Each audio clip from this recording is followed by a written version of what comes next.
படிப்பை மட்டும் குறிக்கோள் காட்டி மார்க்கத்தை மறந்து விட்டீர்கள்.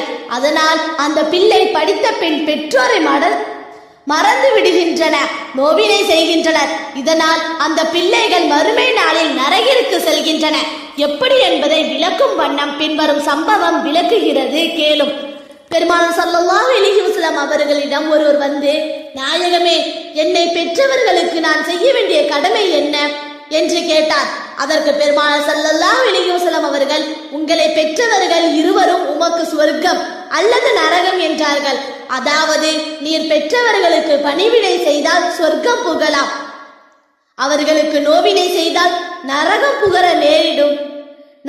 புக நேரிடும் என்பது இதன் கருத்தாகும். இச்சம்பவத்தின் நீதி என்னவென்றால், உலக கல்வியை மட்டும் பிள்ளைகளுக்கு கொடுக்காமல் ஈருலக கல்வியையும் சேர்த்து கொடுக்க வேண்டும். பெற்றோருக்கு பணிவிடை செய்தால் சொர்க்கம் கிடைக்கும் என்பதை